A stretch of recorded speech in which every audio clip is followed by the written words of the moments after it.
Yeah, hi, I'm Mari. Daryl. I'm Jeff.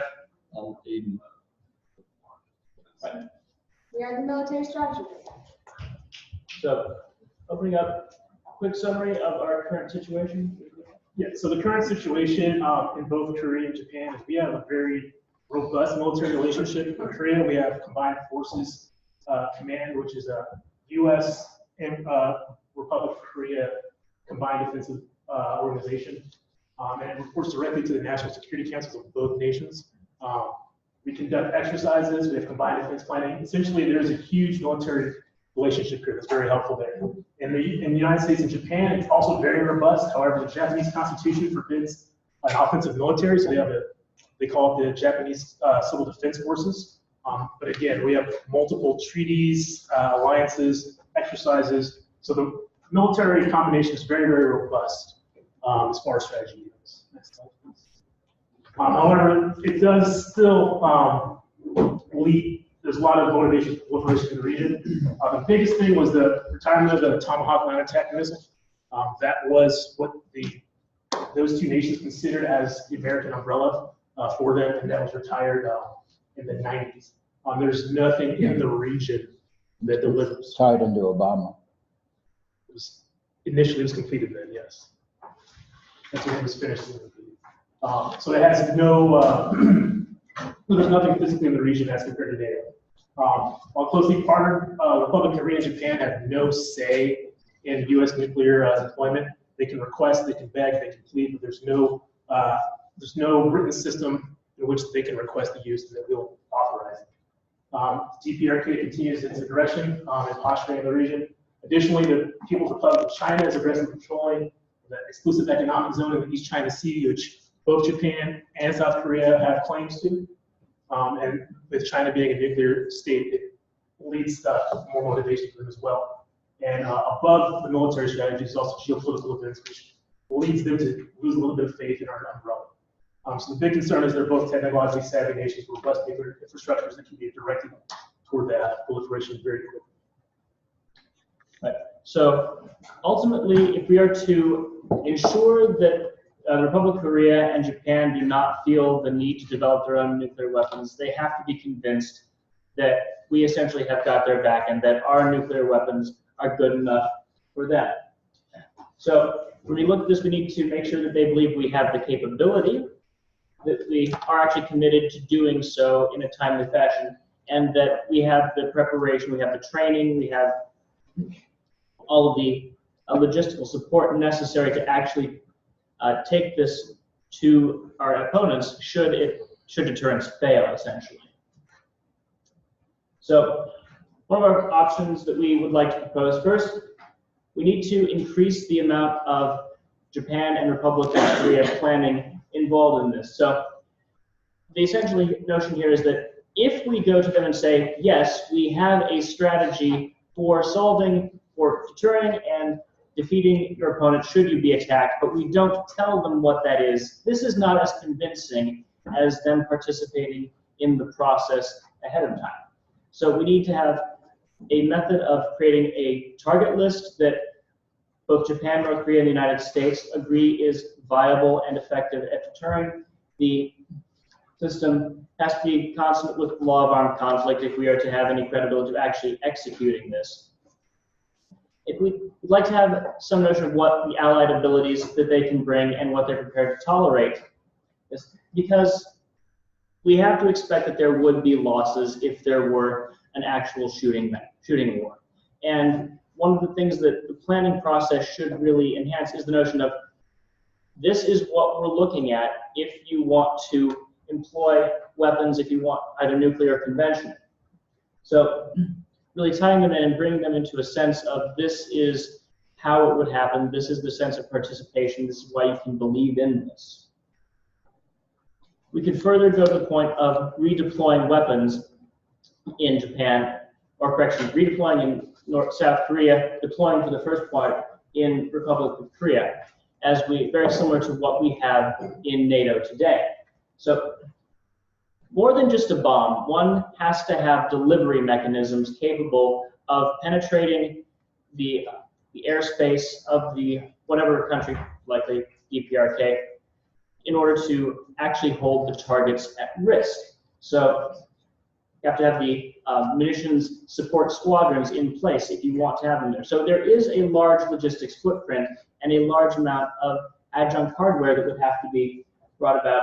Probably end up fielding more dual-capable F-35s in both Japan and the Republic of Korea. We have to figure out what sort of delivery role each nation would have.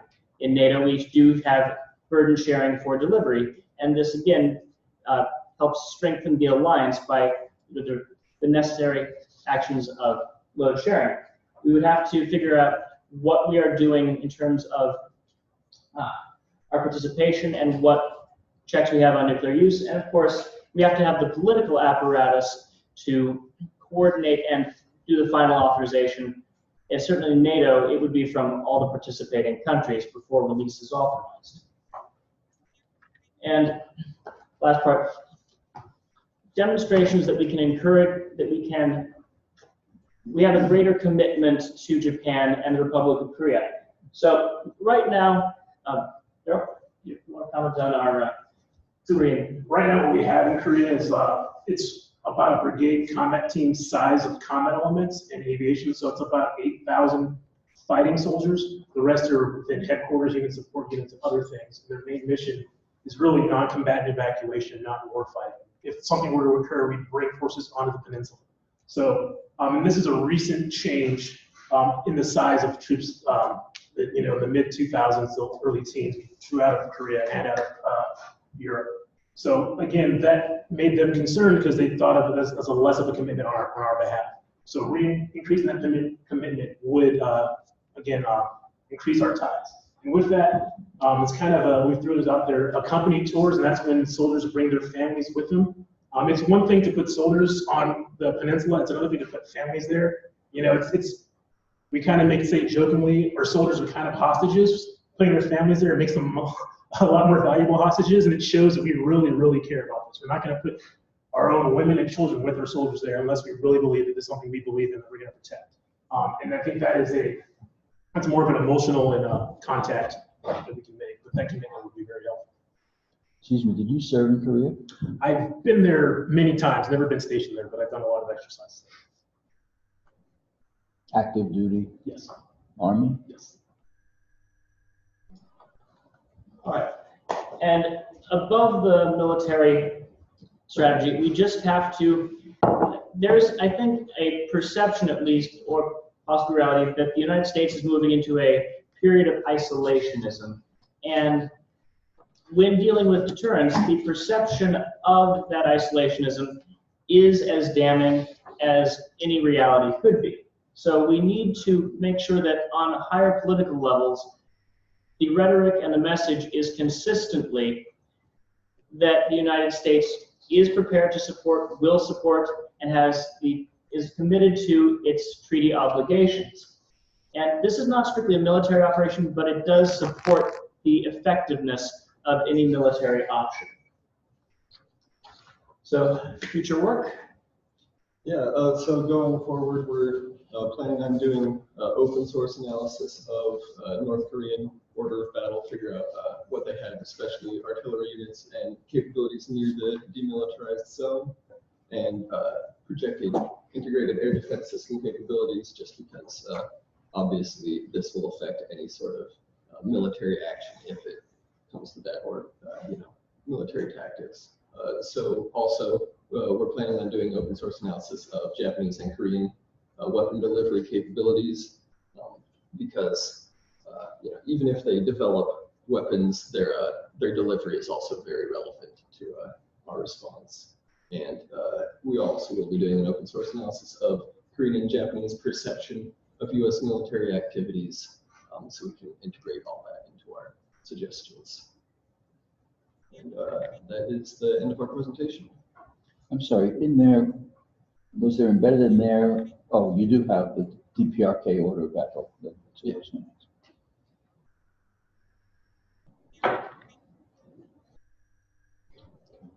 Any questions? Good, I like the direction. What's an open source analysis? Open source intelligence is anything that you can essentially get from the internet, from Janes, things like that, non-government sources. Can you just go back a couple slides? There was something. Yeah. The building confidence part, maybe it was one. Also credibility. Okay. So I guess it'd be interesting to get your thoughts on what technically could be done to bolster credibility, and also what should be avoided if you don't want to inhibit credibility or weaken it. Have you guys thought about this? Is it on the technical side? So, I'm trying to understand what you mean by technically. So in terms of, the technical aspect, in terms of guaranteeing that our weapons would work, the stockpiled stewardship. This seems the sort of matter that if you send their scientist over here and you can say at the, the unclass, or maybe, ideally the unclass, maybe the RD if we're prepared to read people in level, and say, here is the research, here's what we've done, here is why we believe this will work. If you take them out to the test site and then look at all the various subcritical experiments. And then at the same time, you also have to say, okay, here are our delivery mechanisms. Here are when we exercise these capabilities. This is the performance and readiness rates that we are showing for the B-2 bomber, for Alchem at the moment. These delivery platforms can say, yes, we have the technical capability, so if we have the will to use it, it will work. That's just to be clear, that would be, and I think it's an interesting idea. It would be a major paradigm shift, particularly in interaction with Japan, if they were one of the nations that you were looking at, which they are. They've actually kind of officially up to this point stood off from our nuclear capabilities. In fact, they have prohibitions. Any of the technology that we do that we connect to them is, if it's dual use, they're not supposed to be a part of it. Mm-hmm. So suggesting that they could have access at some level to either restricted data or even just to official use only sort of documentation would be an interesting paradigm shift. And I wonder if they would be up to that. So I think that's a neat idea. I just want to say that it's really different than what we've had up to this point on the technical side. They've kept us at arm's length, actually. I think we'd have to do a more thorough read of the Atomic Energy Act to see if that was even a legally within the realm. You could find ways to do this. We can be far more open with U.S. academics than we can with Japanese, because the Japanese don't want us to be open with them. That's really honestly what goes on now. So it's just interesting to hear that idea. Thank you. There has been, you might look, and there has been, it's Article 9 of their Constitution, which stipulates the 3 no's on the nuclear side. Right. And there has been discussion by Prime Minister Abe and his administration about revisiting that. It's very controversial. It would be an interesting shift. Maybe not nothing. Manu, had you said anything? Who's next? No, I didn't. Just now. Do you have anything to add? I think they pretty much covered it. I was a party to the presentation.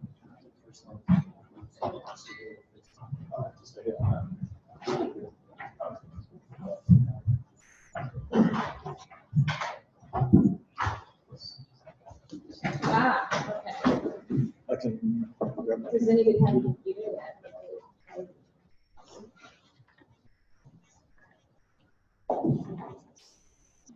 Look at this. Yeah.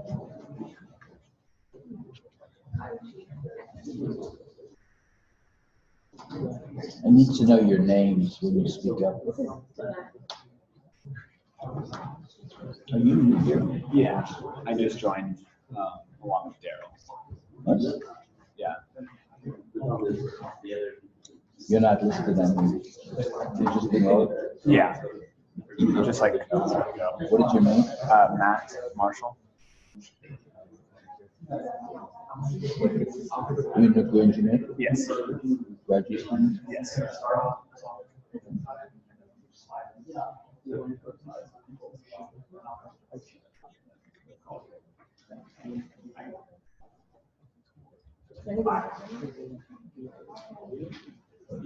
I do. I still have the USB. No, but It- you did it. Oh, just to get it out there.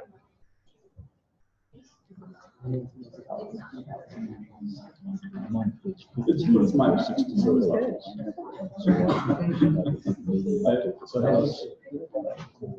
we have a USB-C connector for that line? How much do you have? I can take it from There you Oh, we got it. Yeah, no, we got it. Huh? Yeah, I know. So,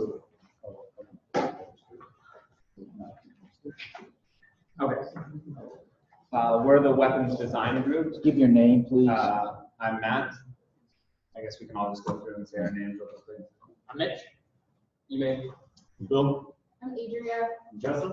I'm Daniel. And so here we're just going to present what we've been working on in the weapons design group. Okay, so we're just going to do a quick overview of all the slides we're going through. This is a quick outline. First, we're going to talk about the objective, like as the weapons design group, what are we going to cover on this presentation. We're going to talk about the types of weapons or types of weapon designs that are out there that these countries could pursue, South Korea and Japan. We're going to talk about the materials that they have access to or the type of material they can receive for creating these weapons.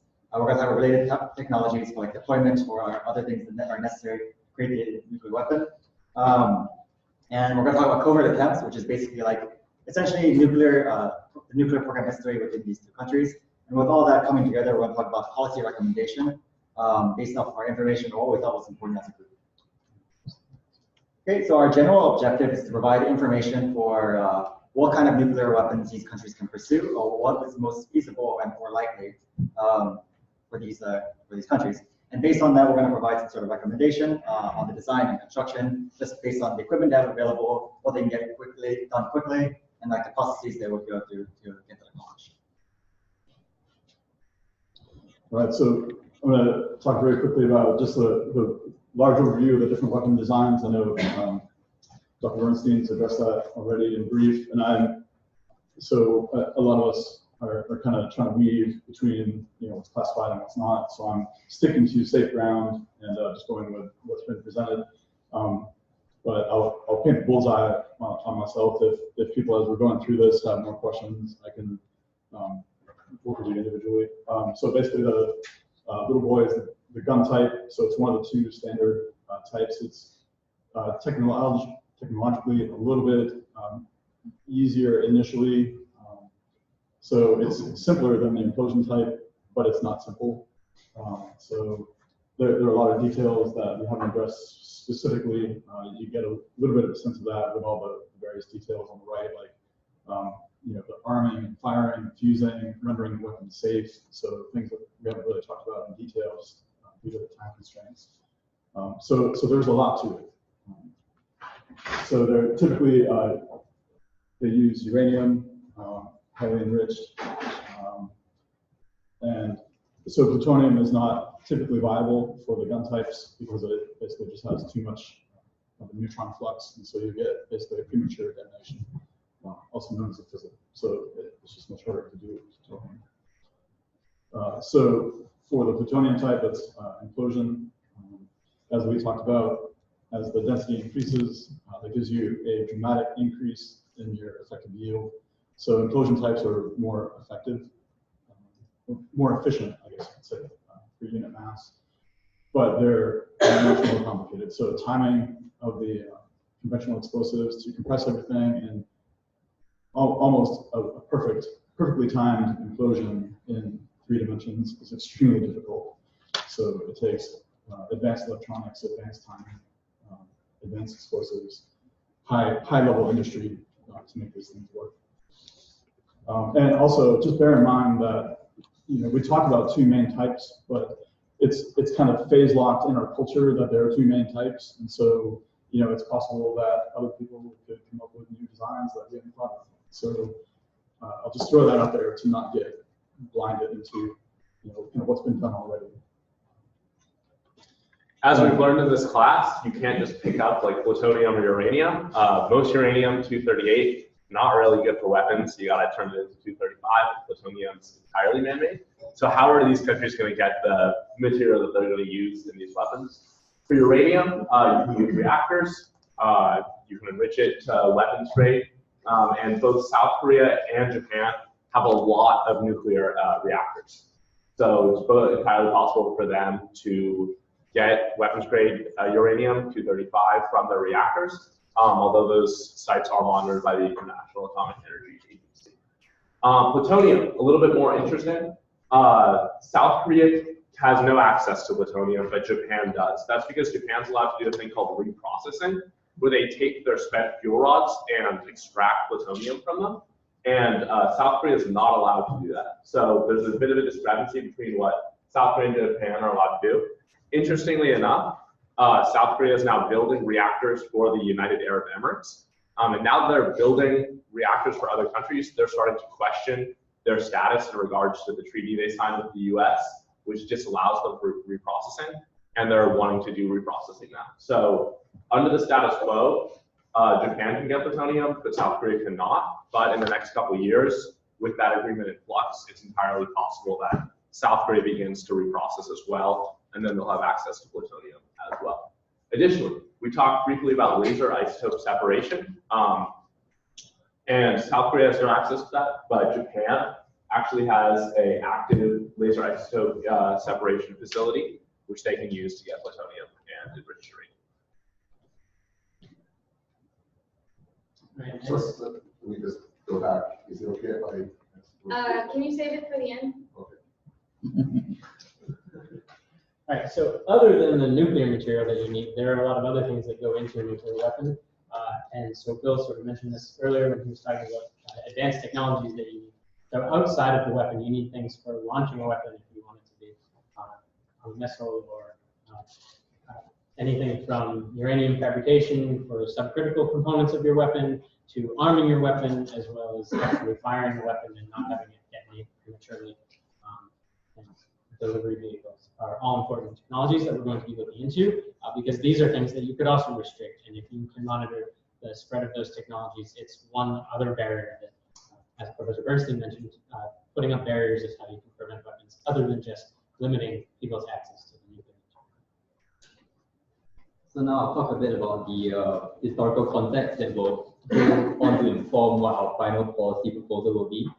So starting with South Korea, in the 1970s, under 3 US administrations, the Nixon, Ford, and Carter administrations, they wanted to plan withdrawal of US ground troops, and this actually prompted then President Park of South Korea to initiate a covert weapons research/development project.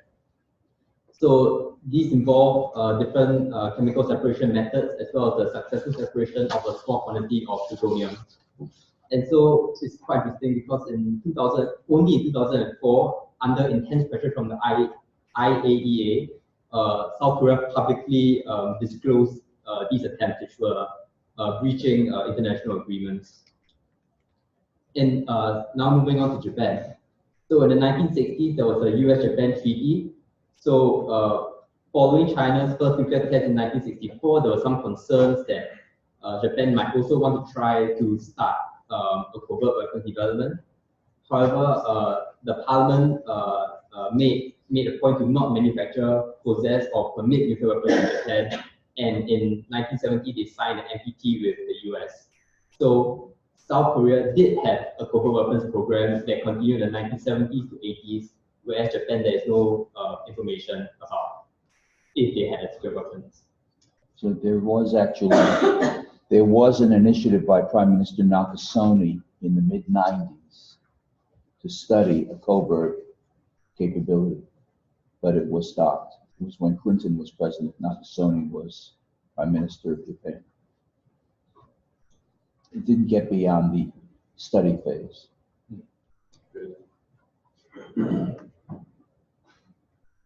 So this is a preliminary analysis. We started going through the different countries to figure out what type of nuclear capabilities they had. So we looked at their different facilities. These are some of the research reactors that we found, or like natural power reactors that we found that South Korea has.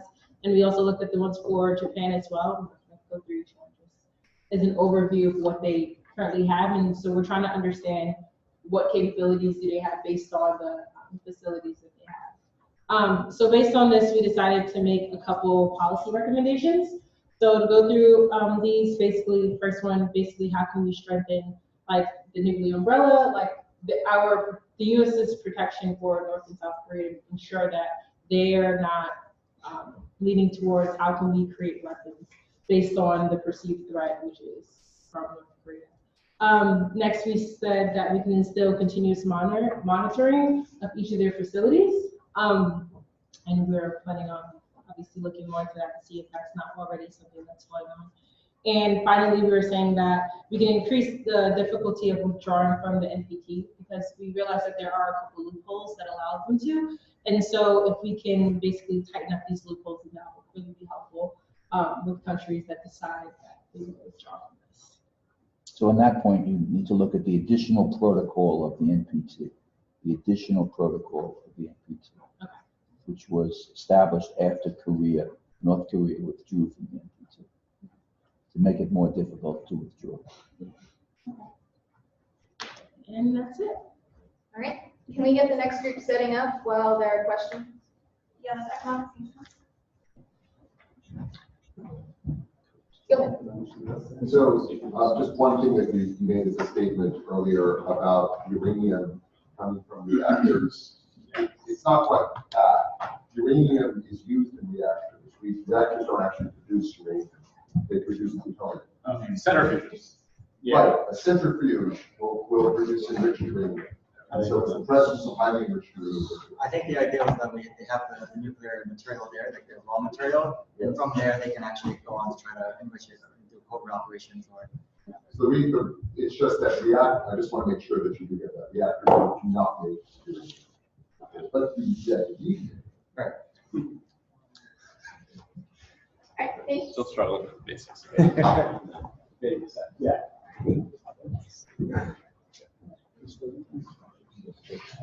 Please give us your names. Hey everyone, we're the Economic Sanctions Group. I'm Jesse. I'm Anirudh or Jessica. And hi. So we're just going to do a quick overview of the topics we're going to cover today. So first we're going to talk about the multilateral economic sanctions enforced by international regulatory bodies, for example, the World Trade Organization, the United Nations, the IAEA. Also, we're going to be examining the free trade agreement that exists between the United States and South Korea. So currently, no free trade agreements exist between the United States and Japan.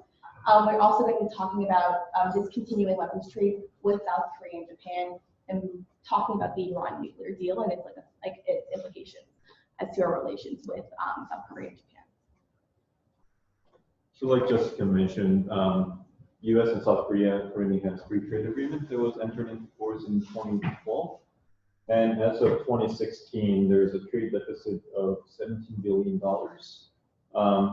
So Korea is making a lot of money off of this agreement right now. And most of the deficit is coming from Korean vehicles and machinery. Whereas U.S. is selling services like travel and intellectual property. And President Trump has recently said something about selling $11 billion worth of weapons to South Korea. But that is probably improbable. And another thing that we're looking at is military involvements in weapons trade in South Korea and Japan. So we're trying to look at so we're trying to put dollar values of U.S. military bases in South Korea and Japan. And in a case that we put an economic sanction on either country, it is likely that we have to move out of those countries. And another thing is, in case that Korea and Japan are proliferating nuclear weapons, how would they, buy like weapons like fighter jets and missiles that they're currently getting from the U.S. our speculation is that they might go to China or Russia to obtain these weapons. And the last thing is U.S. losses from reduced arms trading with South Korea and Japan.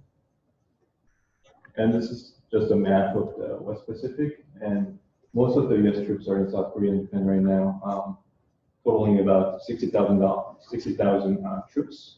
And there's also bases in Manila and Guam. So when there's an economic sanction, it might be necessary to move those troops. Yeah, so I'm focusing on Japan. Unlike South Korea, the United States and Japan do not have any kind of free trade agreement, so that's not something that we could leverage. Something else we were involved with them with was the Trans-Pacific Partnership. Unfortunately, we pulled out of that back in January of 2017. That was a big partnership that involved a bunch of tariffs being removed between a bunch of member countries, and also a lot more than that. So that kind of takes away some of the larger things we could leverage with economic sanctions. But the U.S. does have a lot of different agreements with Japan. One example of that is this U.S.-Japan Nuclear Cooperation Agreement. It's of 1987, but it's been revised since then and still today. But that involves the U.S. allowing Japan to be able to reprocess our nuclear fuel. In addition to that, in 2013, the U.S. made an agreement involving the sale of natural gas to Japan directly. And that's definitely a big thing because as of 2016, Japan could only produce 6% of the energy that they need domestically. All the other 94% they need to import. And that involves like oil, natural gas, anything you would use to produce electricity. So that's definitely something that Japan, really has to work with other people to be able to produce all the electricity they need. So that's kind of an angle that we're going to be looking at to take with Japan. Okay, so that's me. So I've been looking at the Iran nuclear deal, and not just the JCPOA, but also like the UN Security Council sanctions that have been imposed since like 2006 until 2015, and also the EU regulation that was also imposed on Iran. So our hope is that we can look at the sanctions that were imposed and then come up with like sort of a similar framework for just incorporating like the specifics of trade with Japan and South Korea into those sanctions. I didn't find as much useful information in the JCPOA as I found in the UN Security Council sanctions. And also, so this might be helpful for the weapons design group, but sanction number 1737 and 1747 talk a lot about nuclear equipment and what was like stocked in terms of like trade. I think there's almost about 40 pages worth of material.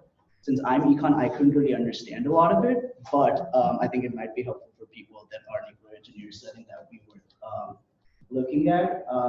So yeah, I'm just gonna go through all of them. I've gone through 1696, 1737, 1747, and 2224. And I'm going to go through the others and see how they can apply to coming up with like specific economic sanctions to Japan and South Korea. So just in terms of like what specifically they talk about, so they talk about like banking and financial services. So they have like sanctions that are like, sorry. Again, you are addressing UN-approved economic sanctions that could be invoked against Japan or South Korea if they start a nuclear weapons program. Right. Yeah, and so that's why we looked at the other sanctions that were imposed by the Security Council. And also and you're looking at the Iranian model. Yeah. So yeah, I mean, basically, like what they talk about a lot is banking and financial services. If they have like specific banks that are like operating in like those countries, so you could like stop doing that. Financial services, you could also like freeze assets of like specific individuals that are from those countries, or like specific corporations that have like a large share of like trade with us, or like have a large like presence in the US. So that can be another economic sanction. And then, so like again, specific industries and embargoes, like we talked about, like how the different industries with Japan and South Korea and like the amount of trade we have with them. So like putting embargoes on that. And then again, sale and supply of nuclear material, which can go with the weapons design group. Also, so transactions in like the specific currencies also can be stopped. So you could stop like doing Japanese yen or the South Korean currency, and then also like sale of currency. So like in terms of like just the market of currency, so like buying and selling of currency, that can also be stopped. And then purchase of like government debt, so like the sovereign debt of South Korea and Japan, like there can be restrictions that can be put on that. Sale purchase of petroleum products, automotive products, even technical trainings that involve money and personnel, like there can be restrictions imposed on that. So with the Iran nuclear deal, there were still like humanitarian supplies were still allowed. And so if we were to come up with something for Japan and South Korea, we believe that we should still have humanitarian aid if they so need it. I don't think we plan on imposing economic sanctions on anything humanitarian aid related. Those are just some of the sources. And that is it. Are there any questions, comments, suggestions? Yeah. When the UNSC imposes economic sanctions on a country, how do you ensure that, like, what do you do against countries that violate the sanctions? Well, so this was what was agreed on by like 5 of the members, or like the permanent members, and also I believe all of the economic sanctions were agreed upon by the non-temporary members except one, which was Qatar. And so they agree upon it, and then if they don't, I don't know specifically like what happens to them if they don't do it, but then they just come out of the agreement, and like the benefits that are coming from those, they just stop. I don't know specifically like what happens if they're not compliant. Yeah. I've heard the member states like stopping cargo ships in the middle of the ocean and searching the ship, and if there's anything going to those countries, they confiscate those. Right. Yeah, and like the JCPOA, so basically it was like a commission that like collectively is responsible for like making sure that like all of the states are like complying with the regulations that have been imposed. So if we were doing something similar, there'd be like a specific body that's just responsible for like regulating whether all the countries or the member countries are following through on their just objectives. So yeah. Can we get the next group up here? Next group is policy. Okay, thank you. All the group members up there. It doesn't, whichever you prefer. Because we have your groups from the bells. Please give us your names before you speak. I am Priya, and I'm from the policies group, and the other members of the team are Jacob, Marissa, Julio, and Django. So we are going to talk to you about how we framed the problem of understanding the diplomacy of the region. So first we set out about understanding the regional politics containing North Korea, South Korea, and Japan, and how they have diplomatic relations with US and Russia and China. We also have Jong-wook in our team who is from South Korea, and he is able to get a good perspective in our discussions.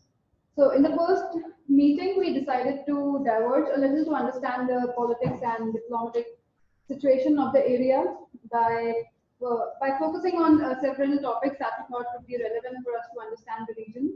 Those topics were history of nuclear in South Korea, history of nuclear in Japan, and previous weapon treaties, what worked, what didn't, background of North Korea and South Korea conflict, and looking at game theory models and influence of Russia, China, and US on North and South Korean strategy. So based on these research, we were able to propose 3 policy proposals for our first combined class meeting last week. And the first proposal for that was US engaging in nuclear sharing with Japan. This proposal has its pros and cons. So the pros would be that so the cons of this proposal are clearly like the structure. Then, if US engages in nuclear sharing with Japan, it will definitely strengthen the relation with Japan. But in the long term, we don't know how China may feel about this thing and what the long-term repercussions could be. Second proposal was strengthening current treaties by establishing multilateral treaty with South Korea and Japan, and also possibly Taiwan. This is because South Korea and Japan both are capable of developing nuclear weapons on their own, but are not doing so because they have a strong military alliance with US. So keeping that strengthened over time may work in the benefit of US only. Our third proposal was US engaging in diplomatic talks with North Korea with goal of non-aggressive pact, and in return, eventually withdrawing its troops from South Korea slowly. So we got also, during our discussions, we also got a few pointers from other classmates about what happened during Bush administration with treaties from Korea and Japan, and that is what we look into next. So this is just a general overview of what we have looked till now, and now Jacob will guide. Another approach that we took was a sort of a red team analysis of North Korea. The rationale behind that was that if there was a way based on diplomacy to eliminate the North Korean nuclear threat from the region completely, there would be no motivation anymore for South Korea and for Japan to have their own nuclear programs. So in order to do so, we tried to look at North Korea's foreign relations through their lens to try to understand North Korea's perspective. And we looked at the major events that led to the current situation of the current threat that North Korea poses. I do want to disclaim that these findings and these opinions are based off scholarly work of experts and scholars of the region, and do not necessarily represent our or my personal political views, but do propose an approach and an angle that would, or that does show a fairly critical side of the US role in our current status quo. So the story begins with the Korean War in the early 50s, where US generals instructed bombers to destroy almost the entire infrastructure of North Korea. As part of these bombing initiatives, major dams were targeted, which if the Nuremberg standards of war crimes were applied to these military actions, that would be an indictable war crime and would actually, by applying the same standards, warrant the death penalty. So looking through this lens, it is not a far-fetched assumption to assume that North Korea sees the US as a very aggressive player and a very hostile player.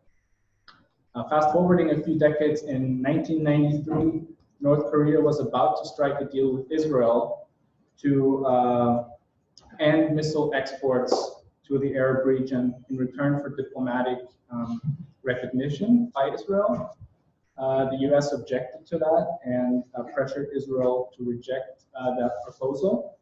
And North Korea retaliated by carrying out its first test of a medium range missile.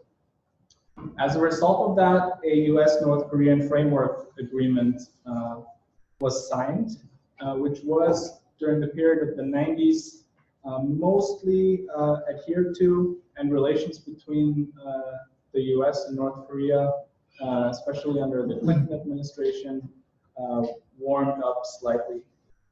However, when President Bush took office, George W. Bush, that strategy flipped, and the US had a more aggressive and more hostile approach towards North Korea. And as a reaction, North Korea conducted more tests and led to a revival of North Korea's military missile and nuclear program. By 2006, North Korea had developed 8 to 10 nuclear weapons and had withdrawn, as we know, from the Non-Proliferation Treaty. Despite all these developments, during that time there was reason to hope. Our best chances of resolving the issue diplomatically were in 2005. A deal was negotiated between the US, China, South Korea, Japan, Russia, and North Korea that included a complete elimination of North Korea's nuclear and missile program in exchange for a non-aggression pledge by the United States and an acknowledgement of each other's sovereignty.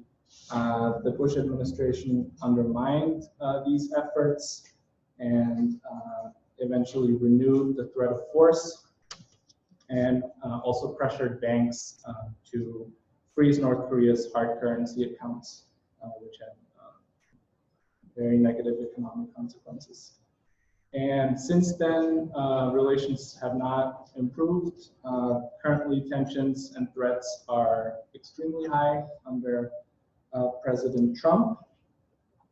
And by looking at these reports and these analyses, one could try to make the case that most of North Korea's actions since the 50s were actions of defense and actions of survival, and were reactions to Washington's policies and not the other way around. And when considering viable strategies and concepts of eliminating North Korea's nuclear program, attempting diplomatic relations to reverse this trend should at least be on the table and should be discussed as our larger project.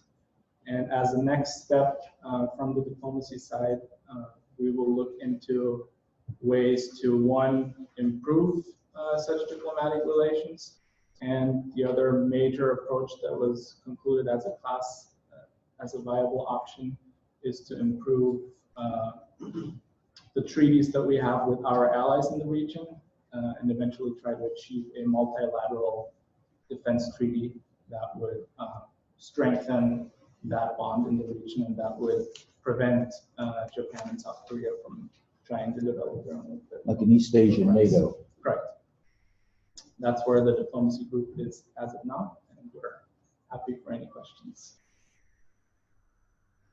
So who are the other members of your group? Oh. We decided that it would be most efficient to have two representatives to present the material. Okay.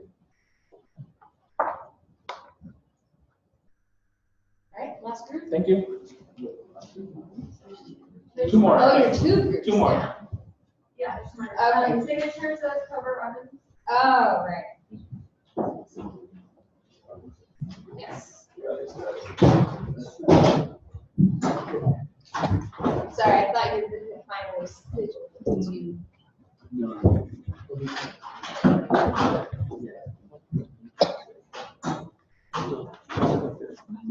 Give your names before you speak, please.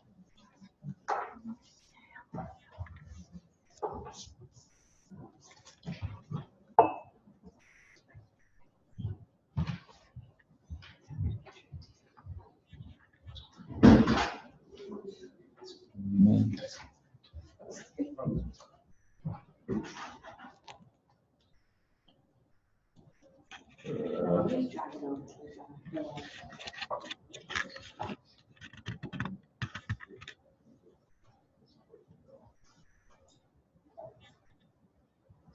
Sorry, folks.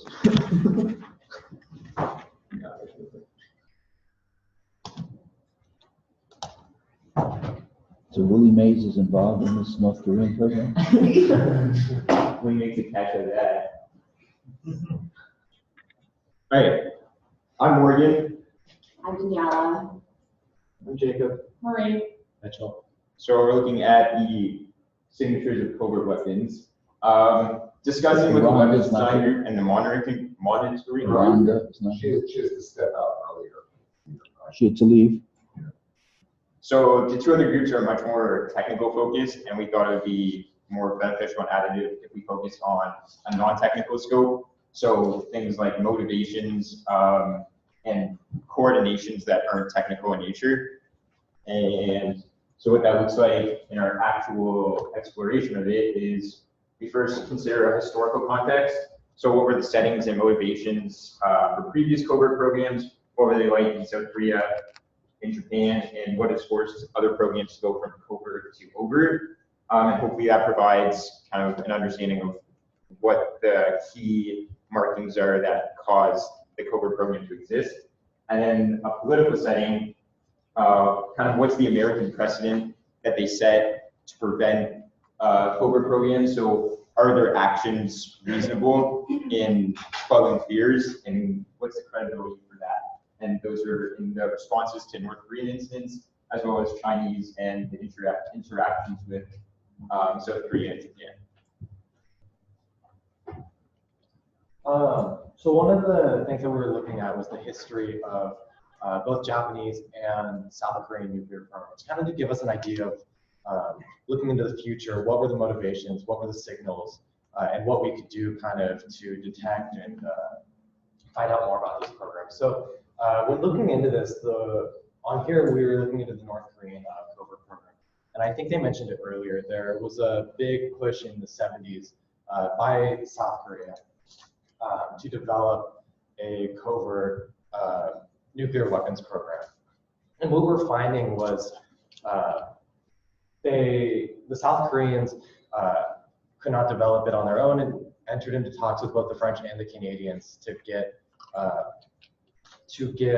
nuclear technologies, which is how the United States came and gathered the knowledge of this covert program. And kind of what that indicated to us was that the South Koreans didn't have the technology to develop this technology on their own, but had to rely on other nuclear powers to get this technology. That was obviously kind of quashed later and ended up with the South Koreans entering into the Non-Proliferation Treaty. What's not on here also, because we forgot to put it in, was the Japanese nuclear program. As far as I know, Japan didn't try to build a covert nuclear weapons program, but from the research that we were finding, is there is a lot kind of concern that Japan, if they wanted to, could develop a nuclear program based on the nuclear technology they have now. There's lots of concerns that with the stockpile of nuclear plutonium, the fuels that they have, if they wanted to, they could develop nuclear weapons, besides the fact that we have treaties in place.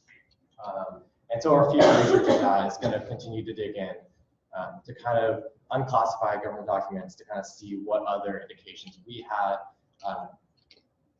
for past programs and how that could be applied looking into the future.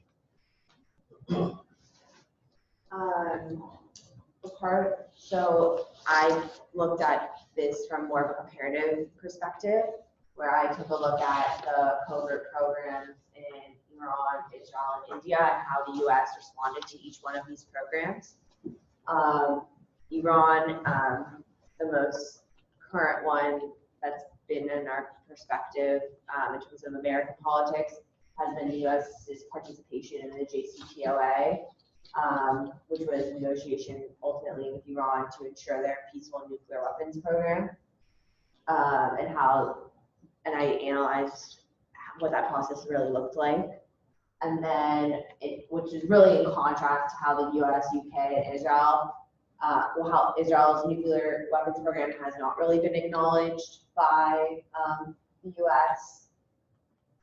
And then also India's as well. So really looking at how these three countries, how their nuclear weapons programs are treated by the US, and what potentially how the US would treat the nuclear weapons programs in both Japan and South Korea, and using past situations as precedent for the future. And so based on these case studies, there's a RAND study about basically that there's a predictive framework that you can use on the non-technical side that surrounds human capital. So a lot of the covert programs shared similar themes with the fact that like scientific personnel, their research had incongruities with what was actually happening in their country, that this wasn't found out until later, and issues with who was working to build facilities with them. So on the recommendation side for policies, it's essentially having their nuclear scientific personnel attend regular international conferences, and then checking up on that research to make sure that the research that's been done is what's expected in that time frame and that you can confirm that it's actually happened. And then trying to gather extended data about indigenous versus foreign workers to see if, well, are they only using people of their own land so that they can potentially keep a more secretive plan. So following up on what the military strategy was talking about relationships and how that can foster a sense of cohesion between the nations. So we're looking at how the U.S. has their political support, how the support is being perceived to actions that North Korea is taking. So especially moving from the alliance where they were trying to build nuclear power facilities in North Korea, and then backing up that with the Bush administration and moving North Korea to the axis of evil, and how that affected U.S. and Japanese and South Korean relationships and the interplay between North Korea. Additionally, we're looking at to see if how the personal relationships of the leaders influence covert weapon program. You see, if you have a good relationship at the top level, you can kind of filter that down, saying, okay, yes, we're definitely going to engage. So we don't need to have this fostering where you get more tension on a top leader level. The covert weapons program looks a lot more attractive because you don't trust your leaders don't trust each other, and you're concerned that even though they say they're going to do it, they might not actually do it from a realistic standpoint. So effectively, we're trying to boil this into that if we explore, there's the U.S. president must change to alleviate South Korean and Japanese motivation for first strike ability to covert undertakings.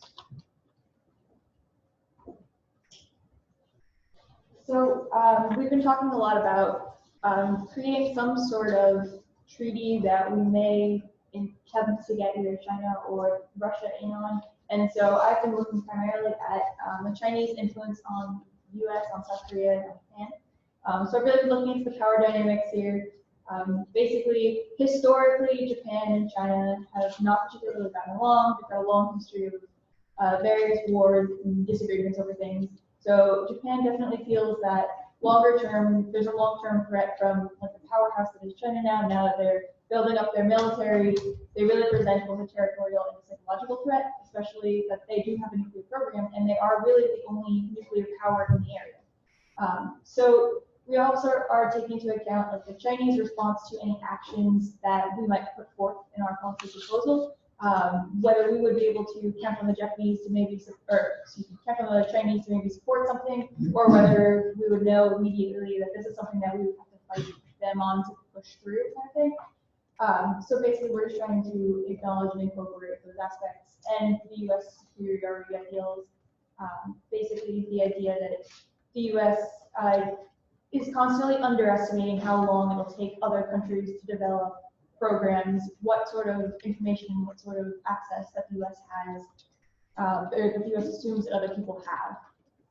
And I've been looking at the Trilateral Cooperation Secretariat, which was signed and ratified in South Korea, China, and Japan in 2010. So their attempt there, they've been meeting in trilateral meetings since 2008. However, since 2010, they've set up an official agreement that they hold every year. They have a rotating person in charge. And so this whole thing is really to stabilize the effects of trade, economics, and information sharing. And they're saying it's based on openness, transparency, and respect for diverse cultures. However, it's not really as simple as it may seem. They've definitely made strides to interact with each other and open a way of communication. But these strides aren't necessarily going as well as they would like because there's still continual disagreements over territorial disputes. There's a series of islands that they're discussing. But when Fukushima happened in Japan, South Korea and China did allow more economic, or remove some economic sanctions and allow further trade to get food to people. So there are channels that we can look at, just a matter of figuring out the nuances. Okay, it's pretty much 10 minutes. So. Yeah. Okay. Yeah, so just forward, we have a 3-step policy on how to build up our work into the policy. We're just trying to provide motivations, pinpoint specific actions the U.S. can take, and then how we implement those actions. Next group starts setting up. Questions? So are you talking with the diplomacy group? Because it seems like a lot of these things overlap. So just make sure that you're in communication.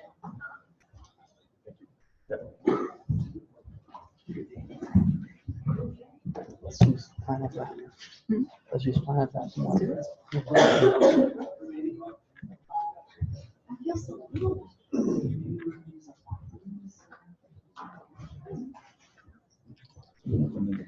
White jacket.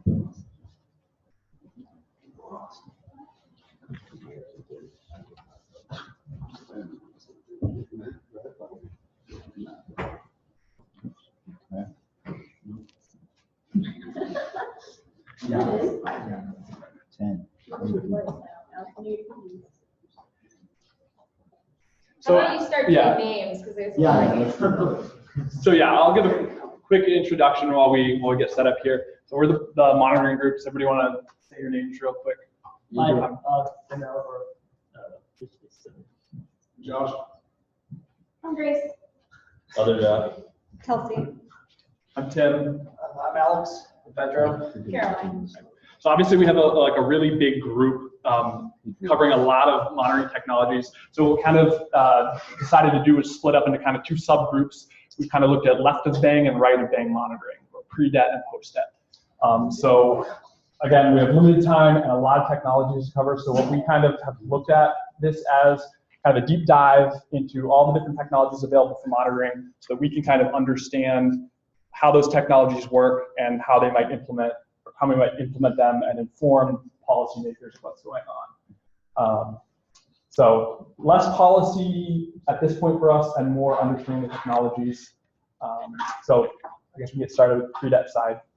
Yeah, so we kind of split our group up into people working on pre-detonation monitoring and then into post-detonation monitoring.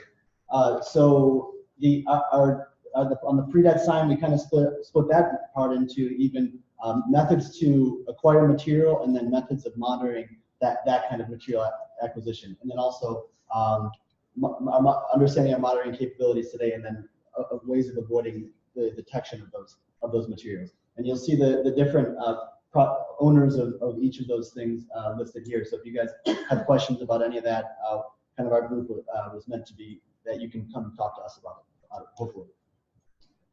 So going on to the next thing, this involves uranium enrichment and plutonium processing. So the uranium enrichment methods that are around today are gas diffusion, centrifuge, which Japan has right now, but it's low capacity and efficiency, but it's starting to ramp up. In fact, both Japan and Korea, they prefer, they like the option to be able to buy cheap uranium from the facilities in France, for example, that are able to do it very efficiently. And they can buy uranium very cheaply. But there has been some discussion about being able to acquire the ability to do enrichment themselves. Another option is electromagnetic separation and the laser isotope separation, which, as one of the other groups kind of stole a little bit of thunder here, but Republic of Korea has already kind of they did some experiments on that, and there was actually kind of a conflict on whether that was a violation. In terms of plutonium reprocessing, there's two methods: aqueous or hydrometallurgy, which is kind of covered under PYREX, excuse me. And then there's pyroprocessing, which is kind of this advanced technology that's coming around. And the pyroprocessing is not yet commercialized, but it is more proliferation resistant. In terms of reprocessing, Japan does have this capability, Korea does not. So the key policy questions that come out of this: how can we help Korea with their peaceful nuclear goals, and they're reducing their need to enrich or reprocess, because currently they don't have those capabilities on a commercial scale. So how do we reduce those for them? And also, do we allow them to start to do that? Maybe we can have a joint thing where we make pyroprocessing more commercially available so that they can do that, and because there's not as much of proliferation concern. And then how do we ensure that Japan is doing these things for peaceful purposes? And then also, should we monitor the import, export, and use of this material for peaceful purposes? So these are all things that we're going to be delving into a little bit more. This is Karen. Yes, thank you. So there's a group called the Nuclear Suppliers Group, and it's a group that was started in 1974 after the detonation of a nuclear device by a non-nuclear weapon state. And we realized that we really need to keep track of where this material is and who has it. So before a transaction is made, the members have to agree that this transaction is within the acceptable use based on the members' agreements and the export control requirements of the member states. And so we're also going to look at dual use export control, which is really interesting because it's about all of the materials that are needed for proliferation to occur, but aren't actually related to nuclear materials. It could be anything like steel or the screws that are actually used to build the weapon. So this can refer to any number of materials, and it would definitely be a signature of a nuclear weapons program developing. So it's probably useful for the other subgroups to know that it is not very easy right now to detect nuclear material. Kelsey will talk a little bit as well on the next slide, but the bottom line is you generally have to be pretty close to whatever you're trying to detect. There are some longer range technologies that are being developed right now. They're still in a pretty early stage. However, publicly stating and pouring funding into these kinds of things can be part of a policy decision on our part. And then the other piece to understand is that even if you do have the means to detect, it's really easy and more importantly, really cheap to deceive them. So, a $20 HEPA filter can completely undo a multi-million-dollar uranium detection facility. So. Yeah, just expanding on that a little bit. Special nuclear materials like highly enriched uranium and plutonium, those type of things do emit neutrons and gamma rays, but like Josh said, they're very hard to detect unless you're like right next to them. However, there are a couple of technologies that are being researched and that are actually used right now. One that I was looking into is a fast neutron imaging detector for the detection of SNN in seawater, because one of the big concerns is the transportation of these materials. And this can often happen in a sea container that's being transported between country to country. And so that's kind of the premise of that technology. Another detection technology that I looked into, which we actually use now, is the Cargo Advanced Automated Radiography System, CARS. And they actually have that in San Diego, and that's just for detecting high density material that comes in and out of ports. So a little bit more unconventional when trying to monitor like all this technological issues and technologies is how does North Korea keep its program running even with the economic sanctions that, for example, the other team already explained. North Korea lives on a deficit. They import more than they export for several decades now.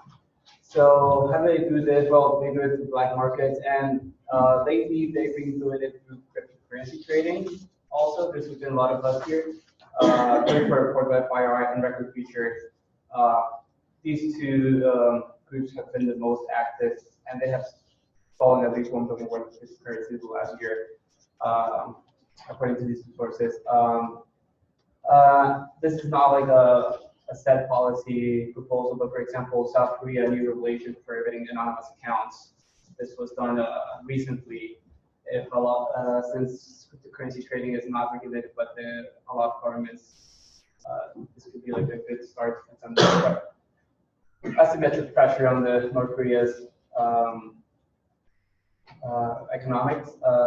So yeah, also cybersecurity is crucial for prevention and to detect illegal money flow.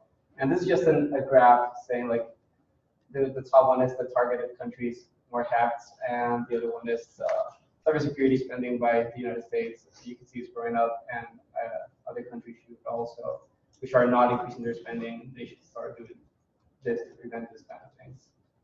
So yeah. As far as post-detonation monitoring, we're running a little short on time here. So rather than go in depth into all of these technologies, you can see we have different people who've done a really great job of like focusing on each technology. But the big picture here is that we have both a relatively robust international capability to detect nuclear detonations underground, on the surface, in the air, or in space. And kind of each of these technologies focus on those different detonation regimes. So of course, when it comes to detonation monitoring, one of our main concerns is what some of the other groups have gone into as well with covert programs or maybe covert detonations. So the bigger concerns there are maybe decoupling of underground detonations, where you build a big cavity, detonate inside, and then kind of forego that seismic signature. Or subcritical tests. This is what the US did during the testing moratorium in the 60s, where you kind of you substitute part of your material with surrogate material, do an explosion, but you're not actually creating a nuclear detonation. And by ramping up the amount of material in there, you can start to have confidence that your weapon will work. So that's kind of the difficult areas we would think with detonation monitoring that we might want to investigate. Do you have any other? Yeah, we're out of time, so. Yeah, if everybody sends me slides, I'll put them on D courses and then. Great, that'd be very good. Any questions?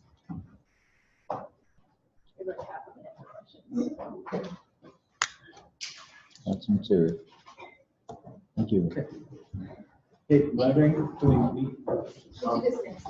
Yeah, let's do it next time. Let's get together.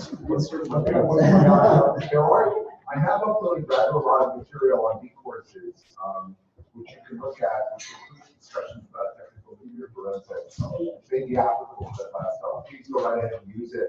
It's got lots of references within it. Okay, see you in an hour.